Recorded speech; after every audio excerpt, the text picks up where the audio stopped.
Well, this anime follows the life of a traditional Japanese corporate slave. The guy had no romantic life and worked for hours on end. The pinnacle of his happiness was going out with his coworkers, visiting the girls on the job, and having a few drinks to spend some of the money he earned. As he walked home after having his soul sucked out by a beautiful girl, he was thinking about the kind of life he was living. Then he didn't notice the ice guy truck and ended up being dragged alive for 30 meters until he lost his life due to blood loss. After that tragic day, he was reincarnated in a fantasy world full of magical beings, heroes, and even demon kings. The first memory he has of this world is of being the sole survivor of a demon attack. He is found by a wizard called Merlin, who adopts him. He is given the name Shin and lives as Merlin's grandson, as the old man's only pupil, living in an area completely cut off from the world. Thanks to his knowledge and mindset of living in the modern world, he becomes exceptional at everything he does, be it magic or fencing. One day, Shin, who is only 8 years old, goes into the forest to hunt for his dinner. He hides in a bush, and with the help of his wind magic, he hunts down some unsuspecting chickens. He also catches a wild boar, and after being satisfied with the day's hunt, he goes home and shows them to Merlin, who is impressed that the boy has managed to kill a boar. He then decides to test Shin's magical ability and tells him to use basic flame magic. Shin does this by imagining the stove lighting up, and this causes him to create blue flames, which surprises his old man. And if there's one thing that makes Shin happy, it's that in this world, he doesn't have to recite spells, because he'd rather die than be a wizard who recites spells. Merlin from Boeing, his magic teacher, and Michael Cullen, who is actually his sword instructor, arrive at the cottage, and the old shit immediately scolds Shin for hunting a wild boar, which is basically a pest that reproduces like my hamsters. She says that hunting a boar is very dangerous for someone his age, but he explains that it's not that dangerous, considering that he used the magical equipment they made together and also received good training, both physical and magical. Little boy humiliating the old woman in the arguments. 2 years after all this shit, Merlin takes Shin to hunt some demons, because he believes the boy should fight some strong enemies. He explains that demons are born when normal animals can't control the magical energy that flows through them, which leads to a furious development, and this can also happen to humans, although it's very rare. A long time ago, a human turned into a demon and almost destroyed a nation, but fortunately this demon was defeated, and the one who defeated him ended up receiving the title of the nation's hero. He teaches Shin a magical search spell, which involves spreading the body's mana in a very thin layer over the entire surrounding area, and when his mana comes into contact with another magical signature, the mana reacts and identifies its location. Merlin says that it takes a long time to master this disgrace, but Shin hacks reality and manages to use this magic first time. What's more, Shin surpasses Merlin himself, managing to find creatures that are very far away. Suddenly, Shin senses a sinister energy coming from a place, as if a creature were filled with darkness. They rush to the spot and find a demon exuding the power of Hoth. The boy quickly draws his sword, and without hesitation, he launches himself towards the demon, setting his sword to vibrate at an ultrasonic level, and such power combined with his magic boots makes it take him just a second to eliminate the demon. It all happened so fast that Merlin didn't even manage to react or warn the boy that this creature is really powerful, and Shin, seeing Merlin standing there, just asked if he'd done something wrong. Merlin asks the kid what the fuck he did with the vibrating sword, but Shin keeps this power a secret, because in his past life, he used to have premature ejaculation, so he developed the ability to shake his hand like crazy. This ability, combined with magic, has allowed Shin to turn anything into a powerful cutting object. The next day, he receives brutal combat training from Michael. After the training, Merlin takes him to the mountains, where the old man reveals to the boy that he is not his real grandson, and that he was found in the middle of the wreckage of a demon attack. Shin asks about his real parents, but Merlin explains that they were unrecognizable after the demon attack. Shin has some vague memories of that day, and unfortunately, he has already accepted the fact that he doesn't have his parents. He tells his old man that he only considers him, old Merlin, Michael, and Melinda to be his family, because they were the ones who raised him. These words made Merlin burst into tears like a crying baby. After that, on his 15th birthday, everyone threw a party to celebrate his rise to adulthood. His family have brought some special guests to the party, including a man Shin calls his idiot uncle. This man always comes along with his 2 guards. During the party, they ask Shin what he would do when he became an adult, and he says that he would like to explore a nearby town because he has never left the forest. Besides, he has no purpose in life. The woman, called Christina, suggests that he join the Royal Knights or become a demon hunter. Everyone keeps giving their suggestions, and then Shin reveals that he doesn't even know how to charge for his service, as he was never taught how to use money. It turns out that Merlin only taught him about magic and nothing else, because he believes that Shin is intelligent enough to learn it himself. After that, everyone goes to an isolated place, through a gate that allows everyone to move to another place. It turns out that Shin is is going to give a demonstration of his power, and because of the boy's strength, it's best for him to do it in this place. Merlin tells them all to get ready, and tells Shin to show his power. Shin begins by imagining the fire of a stove, and this generates a blue flame. This shocks everyone, but that's only the beginning. Shin then adds hydrogen to his magic, and compresses the huge fireball into a single point, before firing it at a nearby hill. The resulting explosion is like a mini nuclear bomb, which is enough to scare everyone, especially Merlinda. This demonstration leads the group to conclude that it will be too risky to let a talented agent like Shin be a young vagrant, and they ask the king to hire him as his biological weapon of mass extermination. However, it is suggested to Shin that he enroll in a magic academy. However, Merlin doesn't like the idea because there are women at the academy, and they could manipulate Shin into destroying the world. As they talk, Shin finally realizes that the man he calls uncle is the king of a nation, and all those around him are powerful warriors of the realm. Long ago, during a demon invasion, Merlin and Melinda saved the nation from a demon attack, and they are the heroes of the stories. As well as being teammates, these old men are a couple, and imagining the two of them having sex at night while he studies makes him want to die. Everyone tells Shin that it would be nice if he became a student, but he has to watch out for magical girls, especially those with blue hair, because they are irresistible. Shin thinks all this is silly, but agrees to go to the academy because he wants to learn about the world. The king tells Shin that at the magic academy he created, he uses meritocracy to determine the best students, so he doesn't have to worry about not being of noble origin. Everything is agreed, and now Shin will study at an academy. A few days later, Shin, along with Merlin and Melinda, leaves for the capital to take the entrance exam. When they arrive in the capital, a guard goes crazy when he sees Merlin and Melinda together. After all, these two are the most powerful and respected heroes in the kingdom. News of their arrival spreads like wildfire through the city, so they rush to their mansion, where they are greeted by tons of maids and butlers. Shin is surprised by his family's fortune, but ignores it and has fun exploring things, but he eventually gets lost in an alley and suddenly hears screams from a grotto being harassed by 3 adventurers. Shin, disgusted by their behavior, sets out to help the girl, and one of the guys tries to hit him, but he's too slow for Shin and easily dodges. He throws the man to the ground in an instant and knocks out the second with a swift kick. The third guy quickly picks up a dagger and runs towards Shin, but he simply intercepts the dagger with his hand and hits the man with a quick punch. After such a display of power, the girl who was saved by him asks if he's hurt anywhere, and Shin reveals that his third leg has been injured and that she needs to help him stop the bleeding. The girl was actually going to do it, but a friend of hers shows up to thank Shin, and our hero ends up falling in love with this new character at first sight. The girls introduce themselves as Maria and Cecile, and he discovers that they are also attending the Magic Academy. What's more, the two are also big fans of the great heroes and are also excited that a relative of theirs is joining the academy. Shin suddenly becomes uncomfortable, and he doesn't want to reveal his identity, so he goes and pays for the girls' drinks and leaves. On the day of the exam, Shin tries to find his way through the board of governors, but a very rude nobleman tries to grab him by the shoulder. However, he twists the guy's arm as a safety measure, and the very angry boy, named Aikichi, uses his position as a nobleman to try to threaten Shin. Fortunately, the crown prince, August, shows up, and Shin remembers the punishment for using his position as a noble at school, putting Kurt in his place. Kurt decides to just leave, as no one wants any kind of rivalry with the royal family. Shin is shocked to discover that he is the son of the king, who in this case is the man he considers an uncle. He ends up calling August his cousin, making the guy laugh at the way Shin has acted so casually towards the crown prince. Fortunately, August doesn't seem to mind at all. They all take the written exam in one room, and then move on to the practical exam. Shin is super excited to see other people using magic, but he is shocked when a boy starts humming in front of everyone, only to conjure up a measly flame. Everyone seems impressed, except Shin, who is getting disgusted. After all, the next candidate didn't do any better than the first, and neither did the one after that. Shin can only watch in disappointment, and when it's his turn, the instructor tells him to keep his powers under control. After all, the instructor himself has been warned by the king that this boy is going to be the kingdom's future killing machine. He's going to sausage everyone, even keeping his power to a minimum. Shin destroys the entire test room. That's how he passed. On the day they pick up their uniform, the receptionist reveals that their outfits have been enchanted with defensive magic and asks the students not to enchant them. In response, Shin asks if he can let Melinda do it, so she agrees and adds that he was the top scorer at the entrance exam, so he has to give a speech at the admission ceremony. Shin immediately tries to force August to do this, as he is the crown prince, but the prince plays his cards very well, reminding Shin of the rule that in this academy power comes before nobility. Saddened, Shin focuses on enchanting his clothes with a special pen. He invents his own enchantment, which not only acts as a perfect defense, but also allows automatic healing and the generation of mana from kinetic energy, which leaves Melinda shocked. She then makes Shin promise that he won't reveal to anyone that he has enchanted his own uniform, to which the boy agrees. At the entrance ceremony, Shin's name is called out in his speech, and the girls finally realize that he is the great hero's grandson, and obviously they are already getting wet. After all, they have already met the hero's son and been saved by him. Well, Shin calmly makes his speech, while Kurt overflows with anger and hatred, itching to take a shot and kill himself. After that, Shin, August, and the prettier ones are placed in the S-rank class, and everything was normal, until Cecily reveals that she is being stalked by a man whose family has a higher rank than hers. Shin ends up being happy that she told him. Now he can protect her, and he soon realizes that the man is Kurt. He enters and tries to grab Cecily tightly. Then Shin stops him, and Kurt reveals that the two of them are engaged, so Shin thinks about backing down and respecting it. But seeing this beautiful grotto trembling with fear, he decides to protect her. Fortunately, she says that she never agreed to the engagement, and that he should stop forcing her to marry him. But Kurt says that her father might make her regret not marrying him. It's at this point that August steps forward, and says that if Kurt continues, he'll have to report that an ugly turd like him is threatening a beautiful cave, using the noble rank in a school where nobility should be worthless. So, again thanks to the prince, Kurt leaves. Once this is done, August teases Shin, saying that he is showing off his courage in front of a beautiful grotto, which makes Shin feel ashamed, and due to the fear of the grotto being harassed on the way home, Shin decides to escort her, and Maria agrees immediately, as this is a perfect opportunity for her to get to know the great hero's son better. August also decides to accompany him, so the prince's companion, the one with the eyes and Thor, also go along. At home, Shin introduces each of his new friends to their grandparents.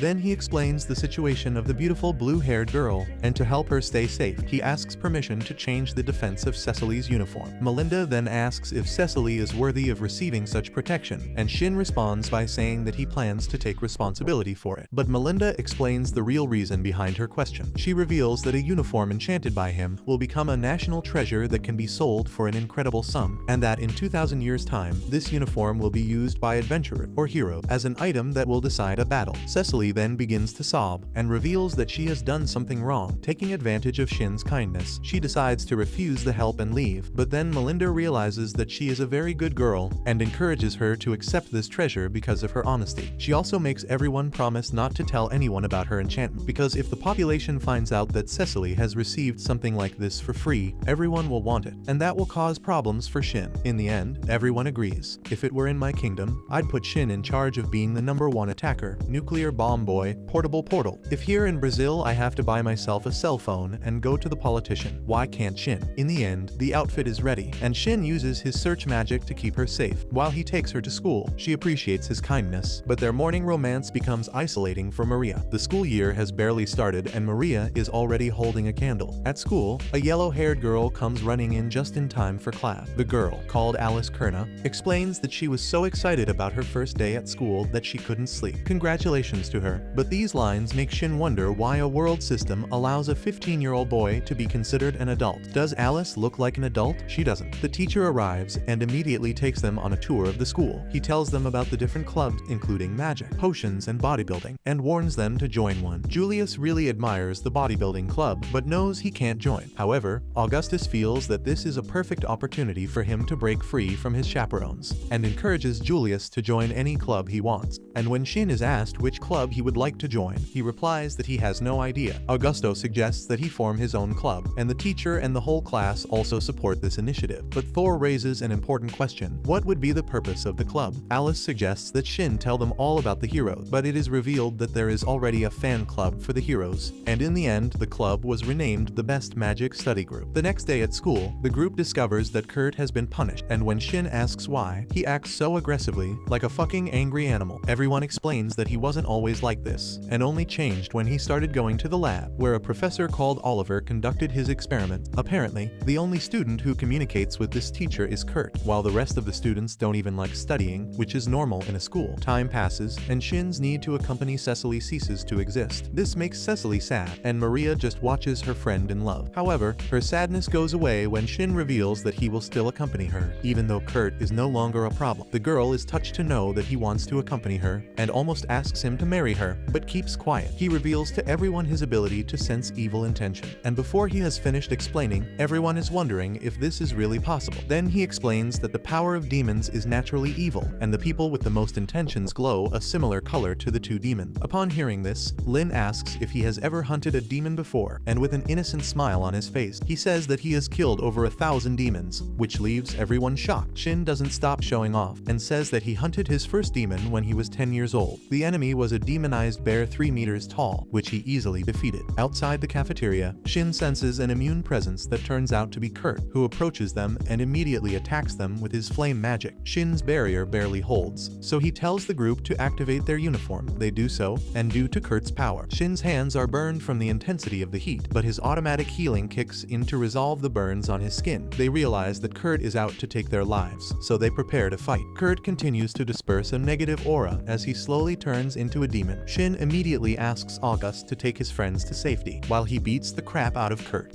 At this point, August gets angry because Shin doesn't believe in his friends for this fight, but Shin says that they need to retreat for their own safety. August realizes that Shin is right and takes everyone to safety. Then, with no one to distract him, Shin activates his blue flames, ready to fight Kurt attack. However, while Shin tries to slow him down, but his small flames cause much more damage than expected. During the fight, Kurt starts swearing at Shin, which surprises him, as he was taught that demons shouldn't be able to speak. He then uses lightning magic on Kurt, and even though this magic causes some damage, it's not enough to stop the enemy's movement. While Kurt remains furious, Shin tries to think of a way to save this poor soul from dying soon, but the chances of him being able to save Kurt are looking less and less likely, as his magical powers have started to accumulate at such a high rate that Kurt is basically self-destructing. And realizing that Kurt's blast radius would destroy the school, Shin grabs his ultrasonic blade and rushes towards him, avoiding his attacks before killing him. He falls to his knees, realizing that he has just killed someone,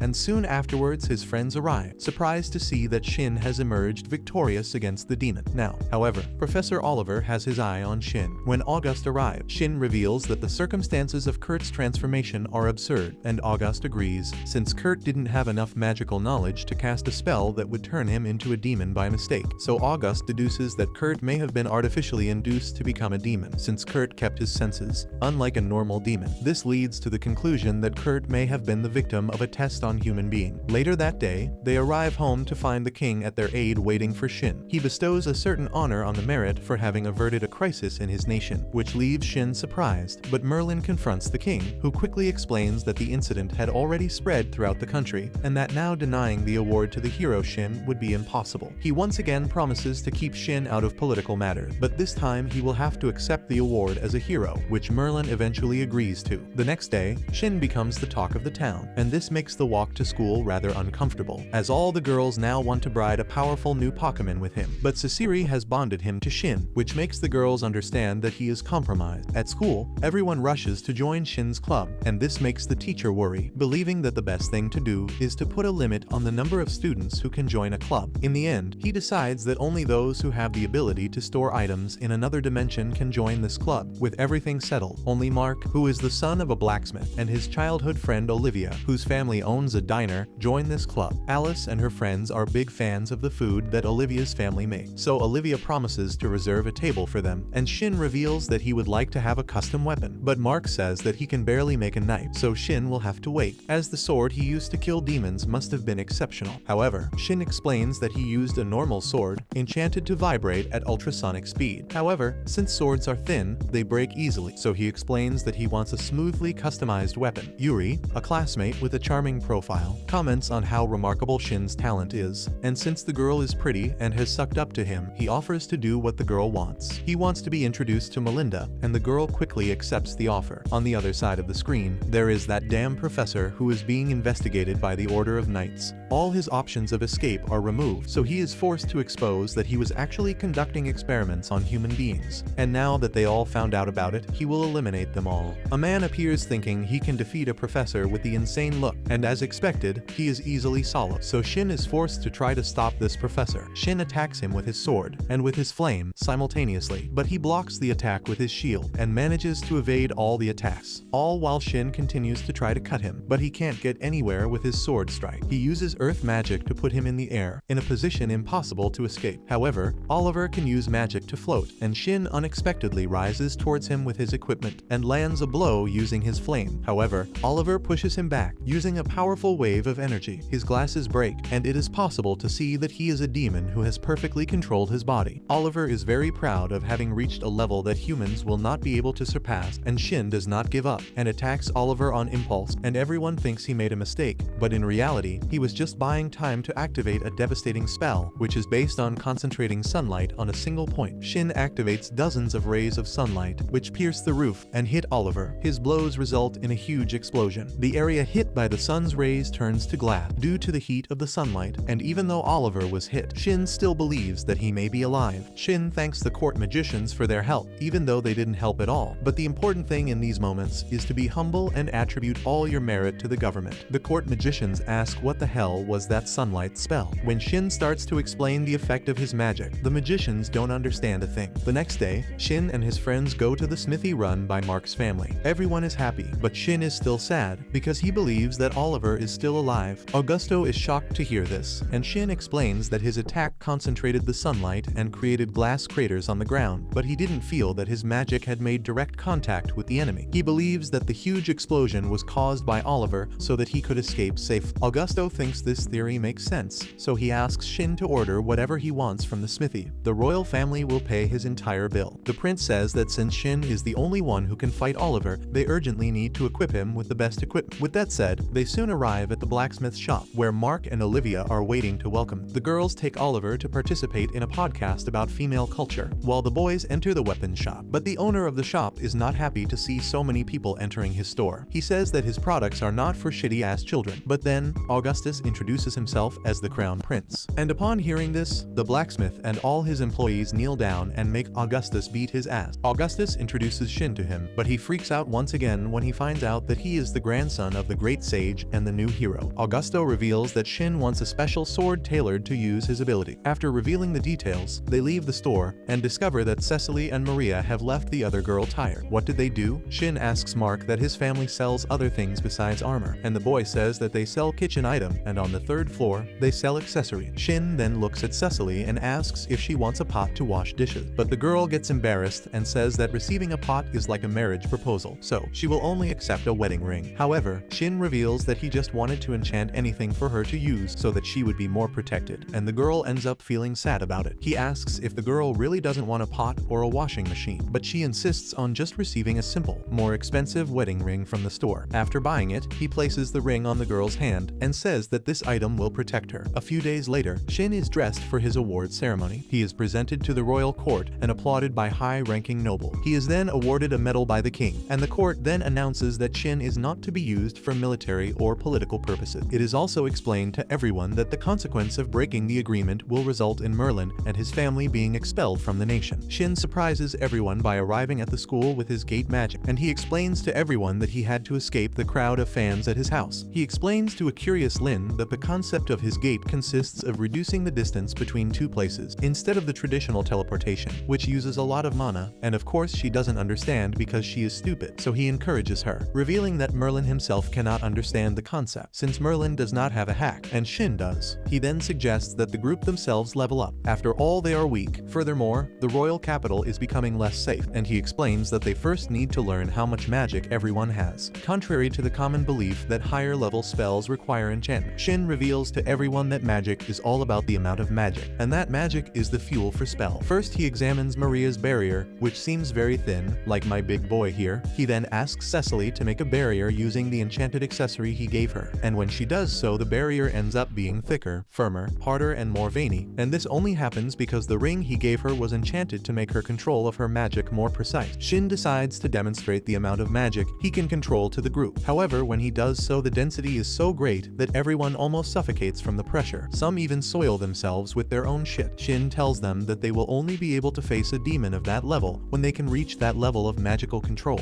that of making a person shit themselves just by releasing their power. If they don't reach that level, they won't stand a chance. He then takes everyone to his house, and his friends are very excited to meet the legendary sage Yaguru. Shin explains to his grandparents that there was another crowd in front of the school gate, and Merlin laughed, telling him that this is the price of being a celebrity. He then discovers that Shin is training his friends in his study club. Now the students ask Merlin if he was the one who taught Shin the strange magic spells that he masters, and he replies that after he taught the boy the basics, the boy began to invent magic for himself. Merlin says that normally magicians focus on visualizing the result of their spell, but Shin focuses on the process. He then asks the students if they know how fire burns, but they know nothing about combustion. Merlin says he doesn't know either, but he knows that his grandson knows something more, as if he were a man who once lived in a world where all the secrets had already been discovered and revealed to normal people, and that now this man has reincarnated into a fantasy world and is using all this to hack the world. Well, Merlin was completely right, because Shin is literally stealing, using his advanced knowledge to improve his magic, and he is not teaching it to anyone selfishly. While he steals, the rest of the wizards in this world are like monkeys, who scream and sing to recite spells. With that said, Merlin informs them that by using Shin's knowledge and explanation, they will all be able to become stronger. With that said, he activates his gate magic, which surprises Shin. The old man laughs and says that although it was initially difficult for him to understand, he eventually understood the principles behind it and was able to master this spell. He tells Shin's students that his grandson is not the only one who can use this magic, and Merlin reinforces his theory, saying that if one understands the principles well and visualizes the process accurately, one can activate a similar magic, and this gives everyone a spark of confidence. Lin held this confidence in her mind and went to practice, and the next day she arrives at school covered in bruises with her hair singed. Shin asks what happened to her, and she replies that she was practicing controlling her magic, but she lost control of it, and this resulted in a small explosion. Shin is worried about her, but Lin says that this is nothing new to her, because her father is a court magician. Later, Shin and his friends go to the blacksmith shop, and the first prototype of their special swords is ready. All they have to do is pull the trigger for the blade to be ejected, and Shin can put a new blade in its place. Basically, the guys stole Shinjeki's blade from what Odin put in his anime. Tony, the guy who gave Shin the idea in the first place, is quite impressed with the performance. Augusto asks Shin if he would mind if they used these special swords in their army, and he is obviously not talking about the ultrasonic sword, but the sword with replaceable blade. He believes that by doing this, they can keep their military budget low and improve their strength, which will be necessary soon because there is a chance of a new war with a neighboring country happening. The other students know this too, and they believe that if a war does break out, they will also be enlisted. Augusto tells them not to worry about it yet, and assures Shin that the country will keep its promise, and he will not be dragged into the war. But Shin replies that even if they don't summon him, he won't sit idly by if his friends are in danger, so if shit ever happens, he'll join the battle to protect them. Meanwhile, the surviving Oliver has already put his plans into action. He uses his Aseklas to instigate the Emperor of the Empire into a war, proclaiming that his enemies are already facing trouble with the demon. However, when the Empire's forces attack their enemies, they discover that their enemies were already ready for them. The Empire's army loses badly in the war, and then the Emperor receives news that the demons have been sighted in his capital. The Emperor instantly retreats, but by the time he reaches the capital, he sees that everything has already been devastated by the demon. When the Emperor reaches the throne room, he finds Oliver waiting for him there. He declares that he wants to kill him personally, and before the king can ask for help, Oliver binds him using his magic and then sends the king into oblivion. On the other side of the screen, the enemies enter the Empire to finish off their enemy once and for all, but instead they are met by a group of demons led by Oliver. They immediately retreat and report their discovery to the king, who realizes that they have a much bigger problem than war on their hands. Now the kingdom where Shin is put on high alert, and even the school seeks to improve everyone's movement and combat prowess. So training in conjunction with the Order of Knights is announced throughout the school. The class immediately falls into a deep depression, as the knights and mages do not have a very friendly relationship. Furthermore, the knights often call the magic students brutes, since they are weak, while they call the knights brawny brains, because all they need to do is hold a thick, heavy object and defeat their enemies. Shin tries to say that everyone should get along and praise each other, but he is verbally attacked by a friend who says that he can join either the knights or the mages. Shin then reveals the name of his physical arts teacher, and everyone is shocked, as that damn man is considered a sword saint. Unfortunately, Shin is unable to convince everyone to work in harmony with the knights. The next day, the knights and mages prepare to conduct a demon hunting army in a forest. Everyone is gathered outside the city gates, and Shin is with his little group of favorites, August, Cecilia, and Maria. Soon, the group of knights who will be keeping them company arrives, and without knowing that Shin is the great new hero, they all start badmouthing him, saying that they believe the hero will slow them down. They all introduce themselves, and Shin asks if they have ever fought a demon before, but they immediately take his question as an offensive statement. He reveals that failure to work together means certain death. However, a female knight with PM stands up to talk nonsense, saying that the knights are full of virility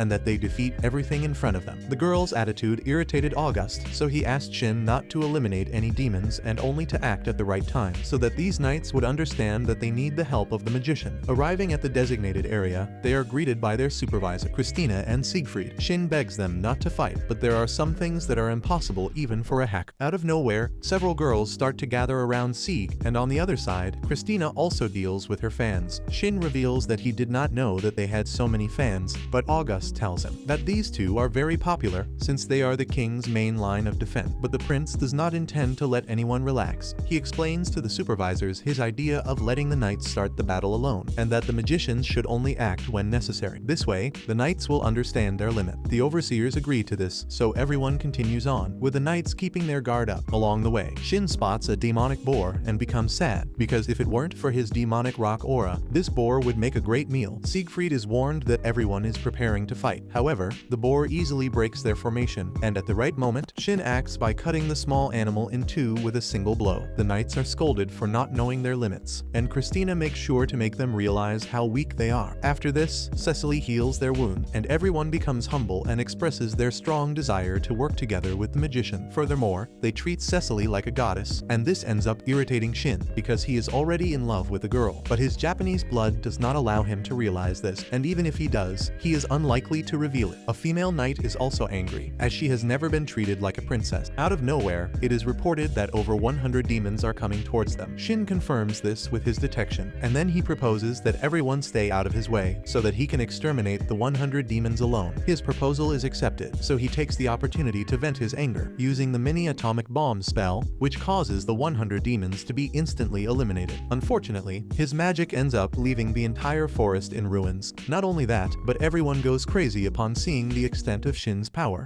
And after witnessing such power, they all regret having spoken ill of the great hero Shin, and that girl with MPD also apologizes. And she also asks if Cecily and Shin are dating, and they both get cured upon hearing this, but the poor knight was only asking this to see if she could hit on Shin with more respect. After that, the group finally starts to work as a team. They encounter a demonic bear, and while the knights form the first line of defense, the mages start attacking the bear with fireball. The demon bear becomes agitated and distracted by the fire, giving the knights a chance to attack. Shin defends them from the bear's attacks using a magical barrier, and the knights attack from all sides. And when it's all over, Cecily reaches out to heal them. After that, the knights go there and call Cecily a goddess, despite knowing that she belongs to another man, and this irritates Shin again. Sig and Christine are impressed with the improvement in teamwork, and Sig goes there and asks why Shin's companions are stronger than average. And then, he reveals that he created a study group and has been passing on his legendary knowledge to each of them. Sig is quite curious about his group and says that he also wishes to learn from Shin, but August stops him and states that since he is a member of the army, learning Shin's magic will be a violation of his promise to Merlin. Not only that, but because Shin's magic is so strong, it could destroy the world if it falls into the wrong hand. August even lectures Shin, telling him to be careful not to spread magical knowledge any further, and Siegfried accepts his warning, and then requests that he at least be allowed to practice the basics taught by Merlin. August tells him that Merlin's teachings are simple, and that all he needs to do is practice his magical control every day, which will make him stronger over time. Sig thinks that August is hiding the truth, but August calls Maria and Cecily and asks them to demonstrate their progress. They perform the barrier magic, just as Shin showed them, and Siegfried is amazed at how thick and strong their barrier is. In Sig's eyes, this is all unbelievable, but August tells him that if he practices magical control every day, he will quickly achieve this result. Maria then says that her shield is thinner than Shin's, but she knows she can never surpass him because he is the son of the great sage. However, Sig motivates her to believe in herself because she is special. His words make this single girl's brain spin, and now Sig says that he will also practice magic control every day and will soon give his feedback to all of them. Shin then wonders how his friends are doing in their groups, and our hero's thoughts cause the scene to change to his friend. In another location within the forest, Mark, Olivia, Tony, and Julius are together with some acquaintances. One knight is particularly hostile towards Tony because they were friends in high school, but then Tony left him and join the Magic Academy. Suddenly, a wolf demon attacks them, and the knight runs to face it alone. Despite the supervisor's warning that it is not safe to act alone, he does so, and further ahead more wolf demons attack him, leaving the knights in trouble, but Tony and the other wizards help eliminate them, shooting the demons from a distance. The supervisor is surprised to see that the demons have been completely destroyed and only craters remain on the ground. Tony approaches his former friend, who still ignores him. His friends then ask if there is another reason for this hostility, and Tony thinks for a moment before realizing something else. His friend had a crush on a certain girl, but she confessed to Tony, and he dated her for a short period of time, which ended up annoying his friend a lot. Nobody likes a cheater. On the other side of the screen, another group ended up being formed by Lynn, Alice, and Yuri Thor, and the knights were making all sorts of sexist comments to provoke them. However, when they are attacked by a pack of small demon dogs, they reveal how pathetic they are, and the girls lose their patience seeing their weakness and take care of the demons with their magic. Lynn's magic goes out of control and suddenly explodes, causing minor damage to her group. Much later, everyone gathers at the city gate, and Shin finds Lynn's group with disheveled hair and discovers that they are like that because Lynn could not control her power. He also sees Tony and his former friend fighting, and the other students ask Shin what happened on his side, and Maria says that Shin and Cecilia were flirting with each other during the mission. They both blush at this, so Maria stops joking and says that with Shin supporting them, the problem with the knights was easily solved. All they had to do was apply dictatorship to them. Augustus takes the lead in the conversation and says that everyone in his study group, except Shin, will be placed under national supervision, as he believes that due to this trip they took with Shin, they have all become very strong and will form a special unit directly under his control. But even so, the other nations may try to get them on their side, so they must remain loyal to their kingdom. Shin ends up apologizing to his friends for having changed their lives so drastically, but everyone is really happy about it. They think it's amazing to have an elite job already secured. Even though they haven't even graduated, everyone asks Shin to teach them even more, and Shin realizes that if they are trained by him, one day they will all be able to save even the world. But for that to happen, they need to get much stronger. A few days later, Shin takes the girls from his study group to practice magic in the Greedy Mountains, and the evolution of their power ends up being terrifying, and Augustus comments that watching them is almost like watching the greatest magical power, the army of his nation, live. And Shin says that he brought them to this place because he is very familiar with this place, and here no one will watch him. After the training is over, Augustus addresses everyone and tells them some noble information about the demon. He states that this information is a state secret, but all the people here are no longer qualified to be just normal citizens. Once the war with the demons begins, they will be an important part of the army, dying on the front lines, so they must know as much as they can about their enemies.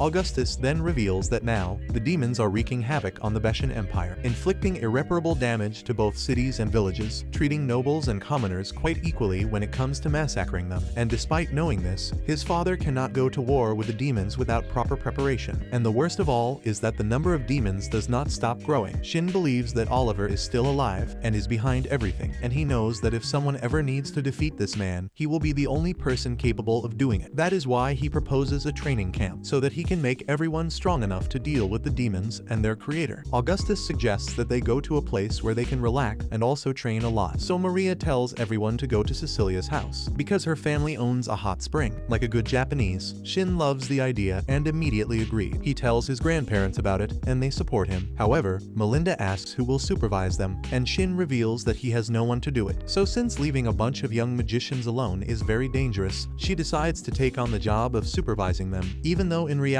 she just wants to enjoy the hot spring. Merlin, if you don't know what he is, says that he will also participate in the supervision. Soon after that, they arrive at the city of Hot Springs, and arriving at Cecilia's mansion, Cecilia's employees welcome everyone, and apparently they have already accepted Shin as their future genius. Later, they take a dip in the hot spring, and Merlin thanks the boys for befriending Shin, as he has never had any friends his own age. Prince Augustus thanks Merlin, saying that he has never had a friend who treats him informally the way Shin treats him. He is happy that Shin treats him the way he wants, and the others also join in to give their testimonies about the impact Shin has had on their lives. Shin is like Jesus in everyone's lives. He saved them all. The next morning, everyone begins magic control training under Merlin's supervision. He gives personalized advice according to their performance, and as usual, Lynn releases too much magic that she cannot control. This time, Merlin tells her to stop and protects everyone from getting caught in her explosion. After that, Melinda also gives the students some lectures on magical equipment and chanting techniques technique. Then Shin takes them to the mountains for practical training, and the students explode magic spells without arcane spell. Watching them, Melinda thinks that they are already strong enough to take the work out of the magic department staff. However, Shin and Merlin think that they still need to improve. Shin knows that if they have to fight an army of demons released by that damned enemy, everyone here, including him, needs to get stronger. However, the others do not take his words seriously and immediately erect their magical barriers to protect themselves from the shockwave of the new spell that Shin is going to test. He first visualizes a highly combustible gas to create blue fireballs and then combines them into a giant fireball. After that, he creates a tornado around the fireball while pointing it forward. Up until now, Shin has used this spell as a wide area attack, but this time he plans to control its direction and make it a point-based attack. He unleashes the attack, and with his improved control of his power, he ends up destroying everything in its path. While Shin is happy that his new technique worked, Melinda hits him hard with her leg, calling him a fool. She asks him why the hell he needs a technique powerful enough to destroy 3 hills at once, and Shin angrily says that he didn't think this magic would be so powerful. However, she is not satisfied with his answer. The other students are also terrified by his power, and obviously no one believes Shin when he tries to say that this power was nothing special. With that, the class is dismissed, and while everyone is heading home, Augusto asks Shin to use the portal spell and take him to the castle so that he can get an update on the war situation. Shin agrees and takes him to the castle, where a grumpy blonde girl is waiting for the prince. Augusto is surprised to see her, and then tells Shin that this girl is his future wife, Alice. She introduces herself to Shin politely and starts attacking Augusto for going to camp and leaving her alone. Augusto's younger sister also arrives at this moment and says that she totally agrees with her future sister-in-law, although she doesn't miss her brother. She is upset with him because he is always camping with his idols. In response, Augusto teases her, saying that she will meet them soon, but when she notices Shin's presence, she becomes even more nervous. She introduces herself to him as a big fan of Belinda, and Shin thinks she is cute. Augusto asks the 2 girls what they are doing here, and they declare that they are going to camp with him. He is not ready to take them to the place, as he considers it dangerous, and he yells that they will never have permission from the king to do so. But he was wrong in assuming this, as his father tells him to take his fiancée and her younger sister to the camp. While Augustus is distraught by this, Shin just says so, realizing that he will have fun teasing him. Later, Shin takes everyone to the hot spring city using his portal, and Augustus' sister, Amai, is overjoyed to see that they are in a completely different city in a second. Augustus scolds her for getting too excited, and Shin holds out his hand to her. Amai takes it, and Augustus tells her to listen to everything Shin says, and not to stray from him. He then turns to his fiancée, and tells her that she can stay at the camp. However, there will be no one here to pamper her. She responds by saying that it is okay, as she is only here to make sure that Augustus does not get distracted by other things. Shin thinks she is jealous of the girls at the camp, but she says she is not worried about the girl. In fact, the cause of her worries is Shin, because every moment he spends with Augusto, she becomes even more irritated. Shin is immediately disgusted by the idea of her believing that something is going on between him and Augusto. However, the prince has a way with words and says out loud that she is the only person he wants to kiss and date. He reveals that Shin is just a new phase in his life,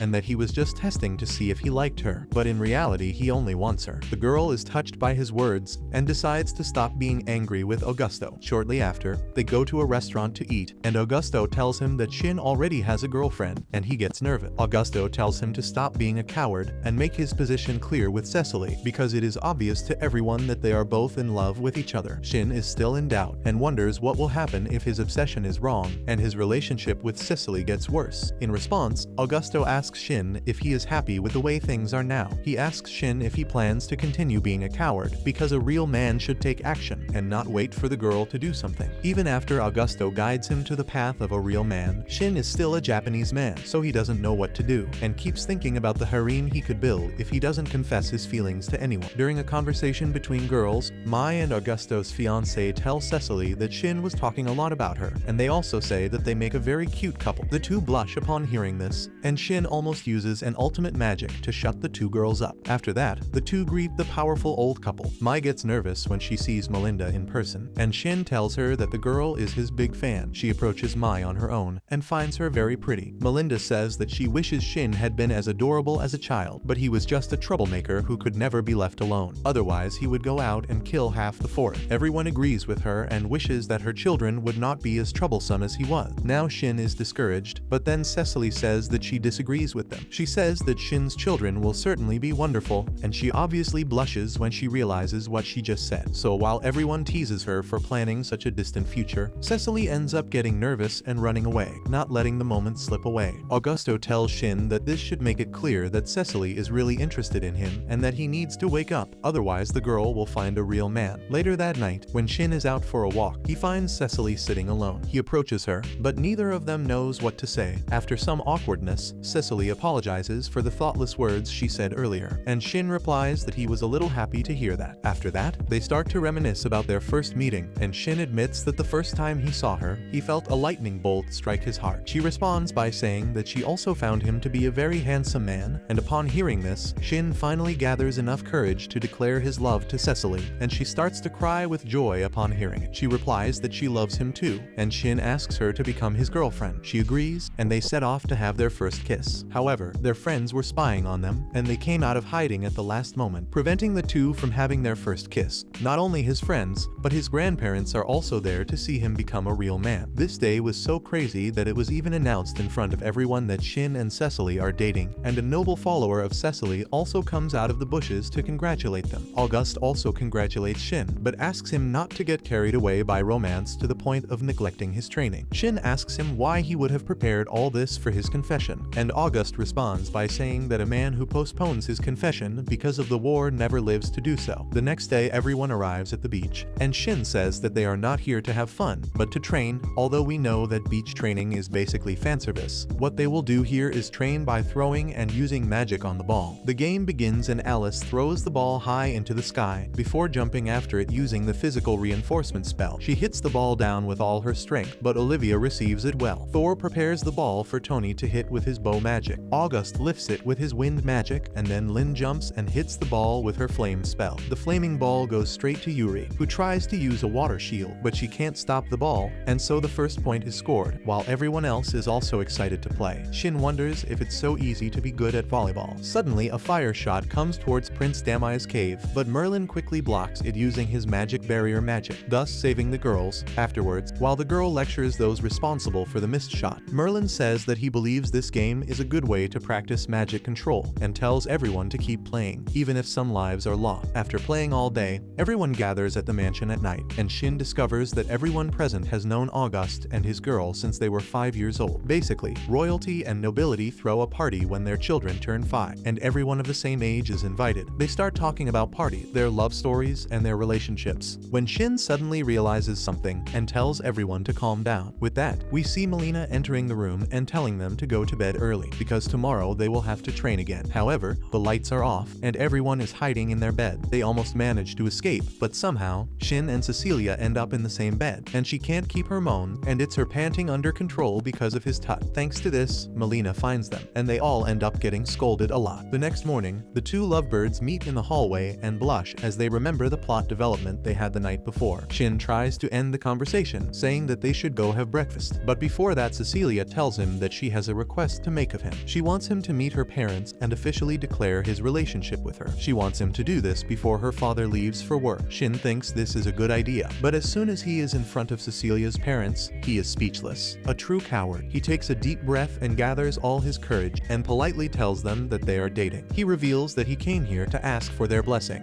Shin worries that her parents will not take this news well, but contrary to his beliefs, they really don't care. Cecilia's father holds his hands and thanks him for choosing his daughter. Shin is stunned by this reaction, but Cecilia's mother tells her husband to calm down a bit. She has one question for Shin before accepting him as her daughter's boyfriend. She says that they are from a noble family and that they cannot allow a daughter of a noble family to date without being engaged to her lover. She asks Shin if he is ready to get engaged to her, and he confidently says that he is a hater of the god and that he only wants a girl for his life. After he says such beautiful words, both of Cecilia's parents accept him as their daughter's boyfriend. Soon after that, they return to the mountains to train and find Tony and Thor throwing fireballs continuously. Augusto's girl is shocked to see this, but Shin tells her that this is just a warm-up. Roland approaches her and Mike and asks if they are also interested in training a little. The prince's girl refuses, saying that she has no talent for magic, but Mai is interested. Merlin starts the class with some basic magic control and discovers that Mi has a lot of potential, as does Merlin and Melinda. He praises her, which makes all the girls jealous. Lynn decides that she won't lose to anyone and concentrates her magic, but once again she overdoes it and blows herself up. After that, Shin decides to create a new type of magic, and his friends hide behind magical barriers because they don't trust his experiments to be safe for them. When Shin picks up a rock, everyone reinforces their magical barriers even more, but he says that there is no need for everyone to worry because he is not creating an offensive magic. Shin then releases a large amount of magic and begins to pour it into the rock. He uses his newly created spell, and suddenly the rock begins to float in the air. Shin says that his test was a success, and everyone else can't believe their eyes. They ask him to explain his new spell in more detail, and Shin says that it is an anti-gravity or levitation magic. Nobody understands anything he says, but they agree that Shin did something amazing. However, he says that this was just a test, and that the real show is about to begin. He casts an anti-gravity spell on himself, and floats in the air. He then uses his wind magic to move around. He laughs at the result, because although he can't control himself completely, doing this ends up being a lot of fun, and everyone else is surprised. Shin ends up revealing to everyone that the enemy called Oliver, the one with the demonic power, also used this type of floating magic. That's why he developed this magic to combat him. Later that night, Shin tells his grandparents that he is engaged to Cicely. They are surprised by this sudden news, and Shin apologizes for not having informed them about it earlier. Cicely tries to defend him and take the blame, but Melinda and Merlin have no problem with it. On the contrary, they expected it to happen sooner or later. However, before making the engagement public, Melinda wants to meet Cicely's parents, so they visit them. There, Merlin and Melinda reveal that they are not related to Shin by blood, and they wanted to inform Cicely's parents about this matter, because they believed that one of the main reasons they accepted Shin was because he is their grandson. In response, Cicely's father says that he is disappointed in Merlin and Melinda for thinking so little of his family. He says that they are not self-interested, and reveals that the reason they agreed to the engagement was not because Shin is their grandson, but because he values Cicely very much, and constantly tries to keep her safe. Those who are fools believe this. All they really want is money, power, and fame. As the script goes, Shin's grandparents are very happy to hear this, and thanks Cicely's parents for being so kind. Afterwards, Shin thanks his grandparents for raising him so well, and both of them are moved to tears when they hear this. A few days later, Shin presents new clothes to all the members of his group. These new clothes have advanced defense enchantment, camouflage options, and temperature control. Everyone notices that their uniforms are now beyond the level of a national treasure. Shin then tells all of them that he didn't put any special enchantments on his boots, because it's difficult to use them otherwise. And out of all these super strong idiots, Augusto is the only one smart enough to realize that Shin is giving them updated uniforms, because the training that comes next will be much more dangerous. Everyone panics when they hear this, and Shin says that today they will organize a real combat training and they will take down a catastrophe-class demon. They don't believe they will be able to do it, but Shin assures them that they are already strong enough, and besides, their uniforms will ensure that they won't get hurt. Emi complains, saying that she also wants to join them, but Augusto forbids her, because today's training will be too dangerous. Since the grotto doesn't stop complaining, Shin has an idea. He creates a primitive telephone using paper cups and demon spider silk, and tests it by talking to Emi after entering another room, and now she can practice using the telephone while everyone is training. Suddenly, Melinda arrives at where Emi was, and as soon as she sees the telephone, she attacks Shin for having created something out of this world again. He gets tired of her irritation, so he hangs the telephone on a statue and runs away with his friend. They enter the forest, and Cecily uses sensory magic to pinpoint the location of a catastrophic class demon. The demon turns out to be a demonized lion, and Shin says it's slow but powerful, in that Souls-like way that attacks late. Cecily says they should use ranged attacks to fight it, and he pats her on the head to compliment her, telling them what to do as a mage in Souls-like is much easier. The bachelors in the group are now happy to see them flirting happily, so Shin quickly changes into a businessman. Now it's time to fight, so a bunch of useless people with random names are put together a team to fight the demon lion, and Augusto is worried because all these people are just extras, but Shin believes they're already strong enough to defeat a demon. The lion notices them, and Shin gives them the command to get ready.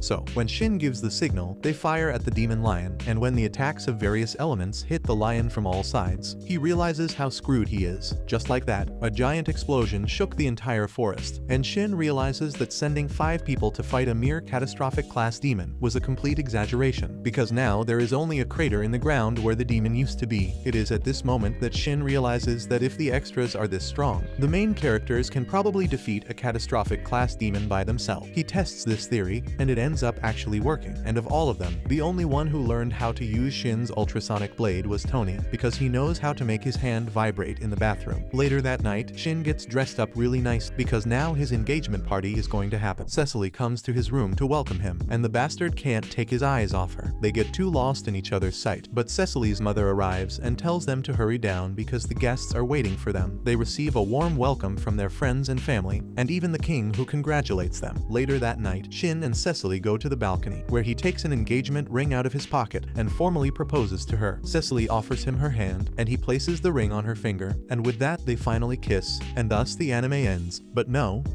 The next day, Shin teaches his entire troupe to fly. He simply casts anti-gravity magic on them, and they use wind magic to control their flight. He also invents the loudspeaker and connects it to the telephone he created earlier in order to inform his friends to get down, as it is time for the second batch to take flight. Meanwhile, in the Blastia Empire, Oliver and his demon army have finally destroyed all the nearby cities and towns in a logical manner. He receives this news from his lieutenants, Zest and Miria. Miria reflects on how the demon squad led by Zest attacked a group of merchants, making food scarce and more expensive. Thus, while the nobles continued to live lives of luxury, the common people went hungry, and Oliver used their resentment to transform them into demons. These demons then massacre all the nobility and destroy the nearby city, bringing the empire to ruin. Miria is not entirely on board with Oliver's way of acting. While she understands his hatred for the nobles, she does not like the fact that many commoners have lost their lives in his war. Shortly after this, Oliver calls a meeting of all the demons under his control. He thanks them all for their humble and great work, and the demons rejoice. However, Oliver states that his goal was to overthrow the empire, and now that it has happened, he has nothing left to do. The demons are not happy to hear this, and declare that they must continue conquering the nearby kingdom, and thus eventually take control of the world. Oliver tells them that they can do whatever they want, but he says that he does not share their ambition. One demon decides to leave on his own, and Oliver tells him that he is completely free to do so. He even encourages the other demons to leave if they have any ambition, and after many of them have left, Miria asks Oliver why he hates the empire so much. She says she has heard stories that he was once an imperial duke, and it is at this point that Oliver realizes that he has never shared his sad story, and since they have been together for so long, he thinks this is the right time to do so. He tells them that his story began 2 years ago, when he was a normal human. At the time he was a duke, but despite his noble position, he often mingled with common people and helped them with their farming. His territory was prospering under his visionary policies, and his wife would soon give birth to their first child. However, because of his pro-commoner policy, Oliver ended up making many enemies, including a man who would later become the emperor himself. The nobles were not pleased with Oliver's growing wealth and influence, so the future emperor came up with a plan. He asked the nobles to summon Oliver to the capital and keep him there for as long as they could, during which time he would bring about Oliver's downfall. Soon after, Oliver received a letter from other nobles. They said that they were also eager to adopt his grand plan. He was overjoyed to read the letter and decided to attend the meeting they were holding about the policies. His wife was worried because she knew that some nobles were jealous of her husband, but Oliver was one of the best magicians in the entire empire, and she was confident that he could handle anything. A few days after Oliver left his territory, people suddenly began to disappear, and the nobles planted rumors about it, saying that they had been kidnapped and sold into slavery by Luke himself. More and more people began to believe the rumors that portrayed Oliver as a villain. They even called him a fascist. A few weeks later, they even staged a kidnapping, and the fake police sent by the nobles showed the commoners some kidnapped girls in a wagon belonging to Oliver. This angered everyone, and they decided to take matters into their own hands. They set Oliver's mansion on fire with the guy's pregnant wife still inside. When Oliver returned to his territory, he was devastated by the sight of his house in flames. Obviously, seeing his dead wife broke his heart, and he asked the townspeople why they had done such a cruel act. They then blamed him for kidnapping people and selling them into slavery. They all told him that the imperial police had provided enough evidence proving that he committed such act, and that was why they killed his wife and not him.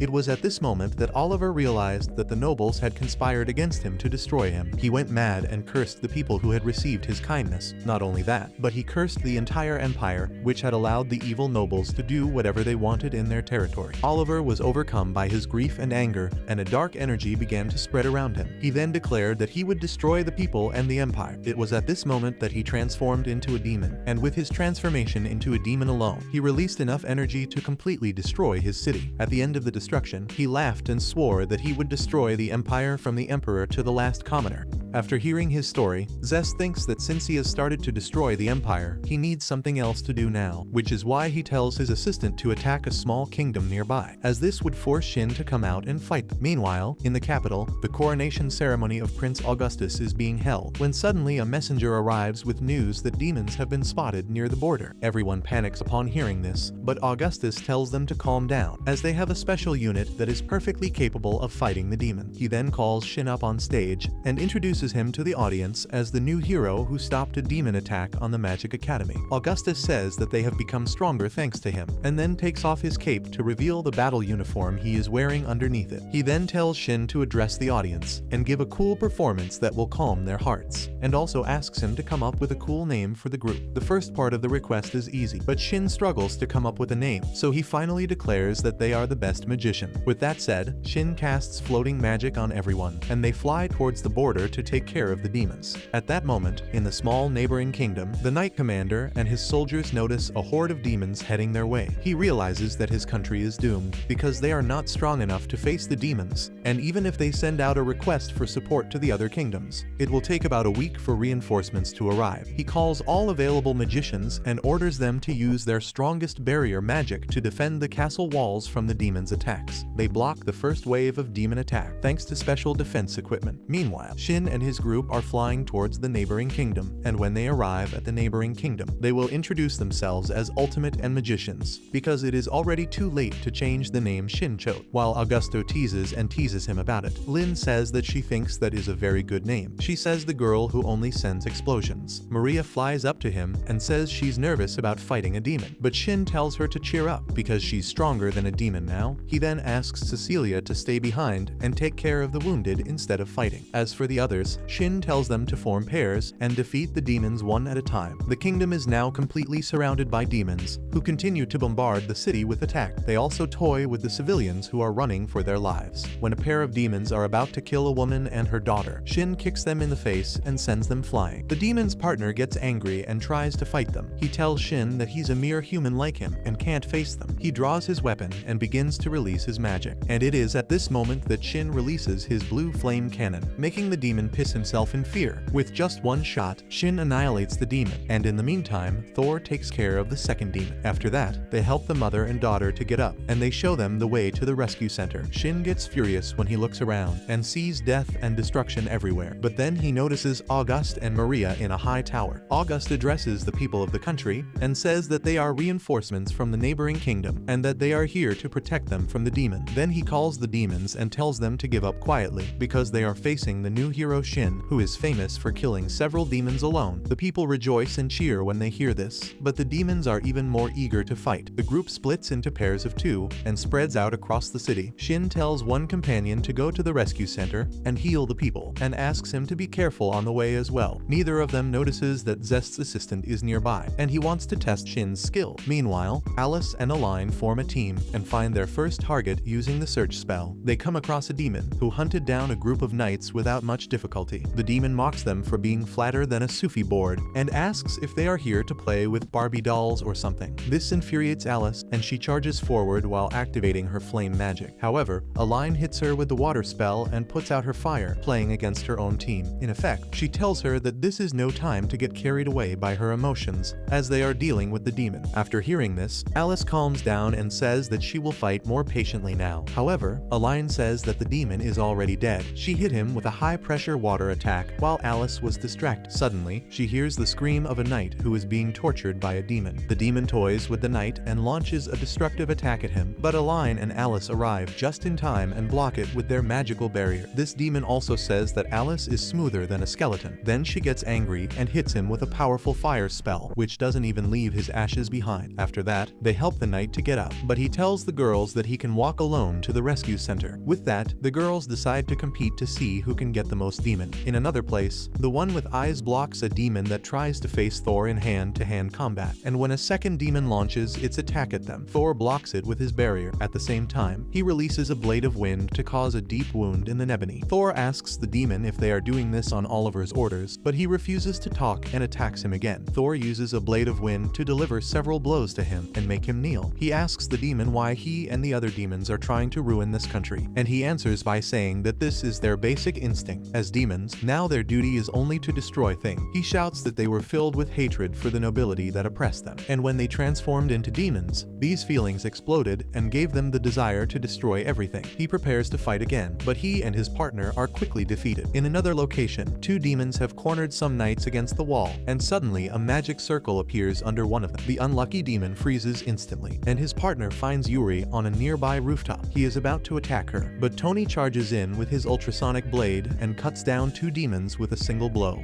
At the same time, the demon team discovers the existence of the rescue center and decides to attack it. Mark is on guard duty at the site, nervously holding a sword to fight the demons. A demon runs towards him, but a huge concrete block hits him, and he is crushed under it. Olivia declares that she will protect her boyfriend, and the second demon tries to attack her, but is set on fire by Mark, who declares that he will keep his girlfriend safe. The first demon gets up while cursing them, but they launch a combined attack to defeat it instantly. Inside the rescue center, Cecilia is struggling to treat the growing number of injured. Meanwhile, Shin is wiping the floor with demons and eliminating many of them with each attack. They attack him from all sides, but he uses a variety of spells to completely annihilate them. His assistant and his spy have been spying on him this whole time, and now the spy is sweating, because Shin is much stronger than he could have imagined. He was here to judge his weakness, but now he thinks Shin is a weak point. In another location, August and company have eliminated all the nearby demon. Only the leader of the demons is missing, who believes that the prince is the boss of the human group, and he wants to kill him to scare everyone. August laughs and says that the name of his group is the Ultimate Magicians, and tells the demon that he is not the leader, nor is he the strongest. However, he agrees that if they eliminate the leader, the others will become discouraged, and he intends to do this to the demon leader. He challenges the demon to attack him first, but Maria suddenly launches a surprise attack on the demon. However, he defends himself against her sneak attack by using two humans as shields. The demon then throws these two people towards them, and when Maria tries to dodge, he is hit with a powerful punch. Thanks to his special defensive armor, most of this damage is absorbed, and if this had not happened, Maria would have suffered several broken bones. The demon grabs her arm and throws her against a wall, but despite this, she is still fine. She inserts a magic into the uniform, and the wounds on her body begin to heal. The demon notices this and realizes that the parts not covered by the uniform are still vulnerable. Maria tells him that it is useless, because even if he noticed this, she attacks him with a fireball, which results in a huge explosion. She does not stop and continues bombarding him with fireball. And then, when the smoke clears, she discovers that the demon is unharmed. He used a special defense tool that he got after defeating some mages from the kingdom. Augusto and Maria realize that this defensive tool is quite strong, and the demon taunts them, telling them to try attacking him now. Maria and Augusto look at each other and immediately run in opposite directions to flank the demon. Augusto attacks him with lightning magic, but the demon easily blocks it using the tool, and then Maria attacks from the other side, and he continues to block the relentless attack, but soon begins to lose confidence because his opponents do not seem to tire. Suddenly, there is a lapse in his concentration, and his barrier weakens. It shatters just like that. He is hit by Maria's fireball. As soon as the demon gets up after this attack, Augusto hits him with a lightning spell and creates a perfectly circular hole in his chest. The demon dies with this, and Augusto and Maria continue with their mission. Zest's assistant is shocked when he discovers that not only Shin, but the entire human team is strong enough to defeat the demons, and he wonders how he can deal with these humans. Even Oliver Hagg's loyal followers believe that Shin is too powerful to be defeated by ordinary demon. They think it is unwise to sacrifice more troops, and that what must be done now is to remove all the demons from there, which is why this demonette takes charge of distracting the magicians and giving the demons a chance to escape. She melts and blows up the heavy door that protects the city, and then causes huge explosions everywhere. She easily overpowers the knights and is about to send their commander to infinite oblivion, when suddenly Lynn and Alice arrive on the scene. They block the demonette's attack using their barriers, and ask the knight commander to retreat, as he will only slow them down. The woman then asks who these girls are, so they strike a pose worthy of shame, and declare that they are the best magicians. Having said that, Alice attacks with her lightning magic, but the enemy is very fast and dodges the attack easily. Soon after, Alice attacks her neck, but she dodges and attacks her from behind. Alice escapes without taking much damage, and heals herself using her uniform. The enemy is surprised to see that her uniform works, so Alice attacks again, She counters her attacks, and when Alice tries to protect herself, the enemy slides under her and knocks her down. Shin tries to attack her, but the enemy holds Alice as a shield. On the other hand, Zest, the assistant, receives a message that the boss is here. He immediately orders all the demons to retreat, but they refuse to do so. Suddenly Shin arrives and begins to burn them with his blue flame. This causes the demons to feel terror in their hearts, and after seeing the blue fire eating away, the demons end up running away. He continues to attack them as they flee, but then they reach the rooftop. It is at this moment that Shin uses his floating magic to chase them. He then launches a devastating beam to destroy all the demons. However, some escape by jumping over the wall, and Shin is forced to stop his attacks when some knights get close. Suddenly, he notices huge explosions in the distance. Apparently, the enemy is fighting Lin, and thanks to the fact that she has Alice as a hostage, she easily defeats her. Yuri and Tony also arrive there and decide to support them. Yuri attacks from behind, but she simply takes Alice into the attack. Alice uses her barrier to protect herself from the attack, but this does not stop her from colliding head-on with Yuri. They are spotted, and Tony tries to protect them with his ultrasonic blade. He swings it as the enemy rushes at him, but she easily dodges the blow and disarms him before breaking her barrier. She then launches a devastating attack against Tony at point-blank range, and he ends up being thrown against the wall. Suddenly, a beam of light comes towards her, but she dodges it and knocks Lin down, trapping her between the rocks. Alice is now back on her feet and releases her magic to attack her enemy. However, she aims her next attack at Tony, and Alice is forced to run to defend him, and when she uses her barrier to deflect the enemy's attack, she ends up being knocked out when the rock attack hits her stomach. Now only Yuri is left, and she trembles in fear as the enemy approaches her. Suddenly Shin arrives and tells her to stop. She obeys, and waits for him while he frees Lin and heals her. Shin is furious to see his injured friends, and asks Yuri to take care of them. The enemy is curious to see how strong he is, and goes towards him. Shin attacks with his ultrasonic blade, but she easily dodges it and encases him in a stone prison. Shin breaks through it, only to find her enemy charging at him. He blocks her attack using his barrier, resulting in a huge explosion. Now it is Shin's turn to counterattack, and her enemy barely dodges a blow from her ultrasonic blade. Suddenly Alice and the others arrive to support Shin, and her enemy realizes that this is her chance to escape. She runs into Shin's light, grabbing a grotto's face in the process and smashing it into the ground. Shin uses his jet boots to chase her, but his path is blocked by a wall of ice that was thrown by Zest's assistant. To make matters worse, the demons plan an attack with an insane amount of magical power. Shin looks at his friends who are barely holding on and thinks that they will all die if the attack hits them, and as the enemy's destructive attack is unleashed upon them, everyone does their best to protect themselves. Of course, Shin uses all his power to create a giant barrier to save everyone. He tries his best and pushes the explosion upwards, but when the smoke clears, he discovers that the demons have disappeared. Luckily, all of his friends are still safe. They regroup and comment that the demon woman must have been a high-level mage given her strength. Augusto is confused about the reason behind this attack and wonders what Oliver is thinking. But the important thing now is that everyone is safe, and Shin even reflects that this attack could have defeated them all. Augusto tells everyone to rescue the people and take care of the demons, but advises them to be cautious this time. Shin and Augusto head to the rescue center and discover that things are very serious there. Besides Cecilia, Mark and Olivia are also busy healing the injured people. They report the number of injured people and say that Cecilia is healing the most serious ones inside. Augusto decides to call everyone to help with the treatment and asks Shin to support his girlfriend. Inside, Cecilia is nearing the end of her magic, but she still strives to save as many lives as she can. Soon, she loses her magic power, and the treatment of her patient is interrupted. She cries, saying that there is nothing more she can do for him, as his injuries are too serious. Suddenly, she begins to undress, saying that her clothes are imbued with self-healing magic, and that if she dresses a patient with her clothes, he could still be saved. However, Shin arrives in time and covers her with his coat immediately. He tells her that his injuries are too serious to be healed by the uniform or by her, but he believes that she can still save people. It is at this point that Shin steps in and uses a great deal of magical power to heal a man. He heals the injured organ, one part at a time, leaving the man completely out of danger. And while the patient's wife thanks Shin, Cecilia ends up being overcome by an inferiority complex. As they leave the room, she grabs Shin's uniform, saying that he is too amazing and that she could never do what he does. She starts crying, saying that she is so useless and that she always needs his help, and he tells her that this is not true. Shin tells her that the reason the man is still alive is because she kept him alive using her magic, and says that he is not the only one who can help people. He points to the people she saved, and everyone thanks Cecilia, calling her hot. After that, the supreme magicians deal with the king, and he thanks them for saving his kingdom. August tells the king that there are some things about this incident that don't sit well with him, because he has no idea why Oliver would attack attack such a small nation after destroying an entire empire. He tells the Swedish king that Shin has fought Oliver before and driven him away, and that this should make him aware of their power. However, Oliver keeps attacking everyone, which is why August wants to form an alliance with the Swedish king, and he agrees to join forces in the future. After this, the group reunites, and Shin thinks that they should be ready for another demon attack at any moment. August was thinking the same thing, and they all declare that they will protect the world together. Soon after, they return to the capital using gate magic, and find a group of knights and mages waiting for them. They throw a party to celebrate the fact that the supreme mages have driven away the demons, and Shin gets a headache hearing the ridiculous name he made up. He doesn't even know if he's the ultimate magicians or if he's the Supreme Court magicians. What matters now is that soon, everyone else will also arrive to congratulate them on their achievements. And with things happening, August tells his father that he has a report to make and tells him about the alliance with the Swedish king. He then asks his father for permission to contact the other nations and invite them to join the alliance as well. The king gives him permission to contact each nation, and Shin receives permission from his grandparents to join August on his journey. The girls who are part of August's family also want to participate in this, and although August is against it, his father ends up giving permission for this kind of shit to happen. The next day, the supreme magicians set off on their journey to save the world from the danger of demons. And so the anime Kenya no Mego ends. Did you like this video? Want to see more? Like, share, and comment what you thought. Anyway, a big kiss to everyone. Bye and see you in the next video. I'm gone.